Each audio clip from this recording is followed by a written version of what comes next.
她换上了略显成熟的衣服，刚要进行一番精心打扮，可突然之间，鼻血就像开了闸一样，止不住的往外流。妈妈递过来的毛巾，转眼之间就被完全染红。妈妈慌了，第一次应对这样的情况，让她有些不知所措。突然间的大量失血，造成了女孩机体缺氧，无力感瞬间充满了全身。偏偏这时传来一阵敲门声，是她的男朋友来了。女孩不想让他看见自己狼狈的样子，于是用尽了最后一丝力气，爬到了浴缸后面，想要躲起来，但是来不及了。男朋友看到她之后，像是被吓到了一样，呆呆地站在门口，什么忙都没帮上。最后还是母亲搀扶着女孩，把她送去了医院。4年前，她被确诊为急性淋巴细胞白血病，医生告诉她这是不治之症。后来女孩放弃了治疗，她想在有限的生命中做一些自己喜欢却又从未敢尝试过的事。在父母分开之后，她与弟弟跟随父亲生活，因为弟弟年龄还小，所以她对死亡的含义很是模糊。When Tessa dies, can we go on holiday?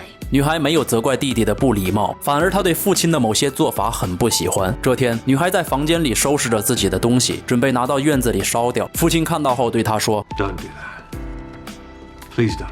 If you don't want these things, I do.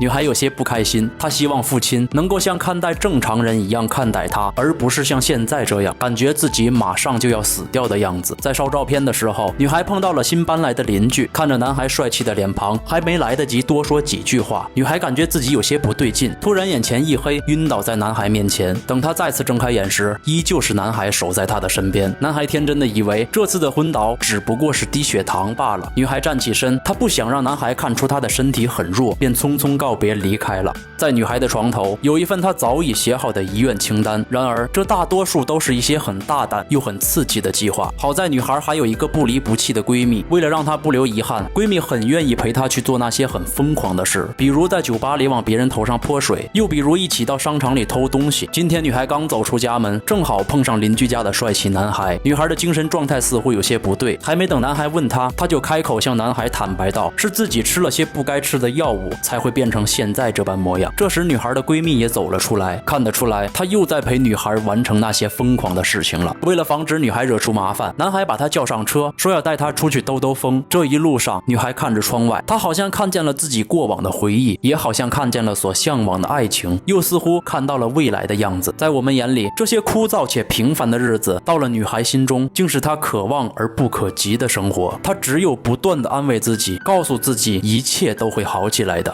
男孩把车停在了森林里，闺蜜直接从车窗钻了出来，爬上了车顶。这时男孩发现女孩不见了，闺蜜有些慌张，她把女孩患病的真相告诉了男孩。男孩听完便开始四处寻找女孩的身影，好在只是有惊无险。最终男孩在一棵大树上找到了她，男孩赶紧爬了上来，开始轻声安慰着她。 I'm not sick here.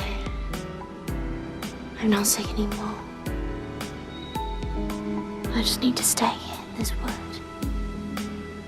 I need to keep away from the modern world and all its gadgets. And then I won't be sick.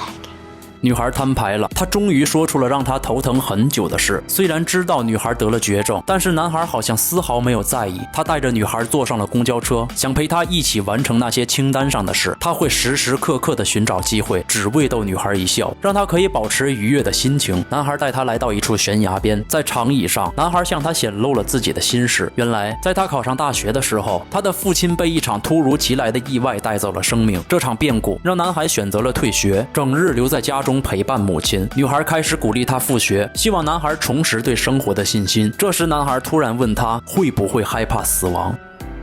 Comes and goes. Most people think that when you're sick you become fearless and brave. But you don't. 在回去的路上，司机开得很快，突然的一个颠簸，他下意识地拉住了男孩，男孩也牢牢地抱住了他。他靠在男孩的肩膀上，似乎找到了自己的依靠。这一刻，难得的安宁。男孩把她送到了家门口，这才依依不舍地告别。第二天，女孩和闺蜜来到了商场里，准备完成她清单里的下一个愿望，但是很不顺利，她俩被发现了。到了商场的管理处，安保人员翻出了闺蜜偷走的东西，是一支验孕剂。女孩这才明白闺蜜怀孕了。最后是女孩的父亲来领走了她。在父女俩回家的路上，男孩突然出现，拦下了爸爸的车。他暗自高兴，随后坐上了男孩的摩托，把父亲一个人留在了原地。男孩带她来到了海边，谁知下一刻，女孩竟要下海游泳。男孩知道自己拦不住她。他，那索性就陪他一起疯狂吧。两人的感情迅速升温，他们相约在明天要准备一场正式的约会。这天清早，女孩换上了漂亮的衣服，可一转眼，鼻血开始止不住的往下流。男孩见到她这个样子，被吓懵了。女孩被送进了医院，医生见到她的样子后，告诉她癌细胞已经扩散全身，女孩剩下的时日不多了。在回家的路上，女孩有些难过，也许他们之间的感情到此也就结束了吧。正当女孩感到失落的时候，她竟然看到整个大街小巷全部写满了自己的名字。她瞬间明白过来，是男孩写上去的，因为她知道女孩的遗愿清单里有一条，就是让全世界都知道她的名字。她把男朋友带回了家，可是她的父亲并不同意，因为他明白自己的女儿终究有一天会离开。如果男孩陷入了这段感情，他害怕女儿走后，男孩会承受不住的。男孩清楚这是父亲的好意，不过他并不在乎。从那之后，男孩每天都会来陪着女孩，他用自己的真诚打动了父亲。直到有一天，女孩的闺蜜找到了她，闺蜜决定留下这个孩子，女孩很是开心。And something to aim for. 往后的日子里，在男朋友的陪伴下，女孩开始珍惜当下的每时每刻。她要坚持下去，能看到闺蜜的孩子出生，成了她唯一的愿望。每天晚上，男孩都会偷偷翻窗进来，让她的每一个不安的夜晚都有一个心灵上的依靠。熬过了这个冬天，女孩的病情开始恶化，她迫切地询问医生能不能再熬1个月，因为只剩下最后1个月，闺蜜的孩子就要出生了。 Your latest blood counts are very low. Your immune system is in collapse. How much longer do I have? I don't want to be drawn into timescales. My best friend's due in April. And I get to meet her baby. 虽然知道这一天迟早会来，但是当他真的近在咫尺的时候，却又是那么的不安，那么的无助。他来到了男孩的家，想与他共度这艰难的时刻，但在男孩的母亲口中得知，男孩居然重返学校读书了。女孩非常绝望，为什么偏偏在这个时候，连男朋友都丢下了自己？回到家里，激动的她掀翻了所有的东西。父亲听到动静，看到满屋的狼藉之后，他再也绷不住了。 Do you want to leave me with nothing? Hey? I couldn't help you. I can't help you. I don't want you to go. I don't want you to go. I can't bear it. Take me with you. Oh, please don't. I don't want you to go. I don't want you to go. Oh, you're my baby. 他再次来到了那个长椅上，男孩找到了他。在女孩责问他原因后，男孩说出了实情。原来正是女孩给了他生活的希望，如果没有女孩的鼓励，他的生活还会是浑浑噩噩。原来他同样也无法接受女孩即将离去的事实。听到这些，女孩原谅了他。 Coming back to somebody else. You're the wild-haired girl that walked up to you on day one and asked what you're studying. I fall in love with you at first sight.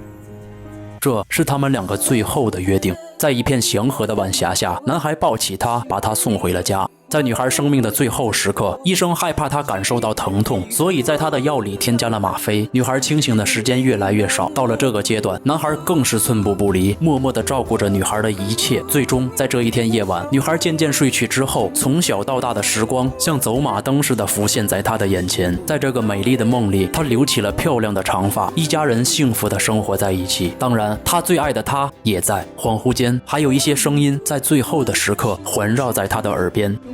Hey, we're all here, Tessa. We all love you so much. You've done so well. You can go now. You can go. Bye, Tess. 活在当下，我们总是在说，可真正能做到的能有几个人？活在当下，享受当下的开心、愉悦或者难过。活在当下，对自己负责，对家人负责，对爱人负责。永远记得那些美好的时刻，为更多可以记得的，去真真实实的生活，去爱，去感受。切记不要害怕。